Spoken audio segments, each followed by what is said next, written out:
Hello everyone, welcome to my mini vlog. দিনটা ছিল Sunday, বাবা গেছিলো সকাল সকাল পিকনিকে, তো সেই জন্য কিন্তু চিকেনের টাকাটা দিয়ে গেছিলো।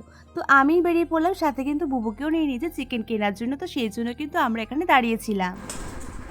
ঘুম হলো? কখন উঠেছিস ঘুম থেকে?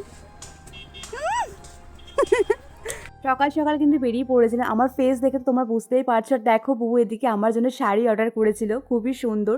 সরস্বতী পুজো বলে কথা, তাই না? গিফট করবে, দারুণ এসেছে, 2 দিনের মধ্যে কিন্তু চলে এসেছে। এবার আমরা যাব ডাবের দোকানে, তাহলে চলো যাওয়া যাক। 60 টাকাটা দাও। আমরা কিন্তু একটাই ডাব কিনবো, আর শেয়ার করে কিন্তু দুজন মিলে কিন্তু খাবো। তাহলে চলো, ডাব কেনা তো হয়ে গেছে, তাহলে বাড়ির দিকে তাহলে যাওয়া যাক। আর খুব মজা করে কিন্তু খাচ্ছিলাম, বেশ ভালোই লাগছিল। পুরো খালি পেটে কিছুই খাইনি, চা খাওয়ার আগে খেয়েছি আমি ডাব। সকাল সকাল আমি চা না খেয়ে খাচ্ছি ডাব। চলে এসেছিলাম চিকেন কিনতে।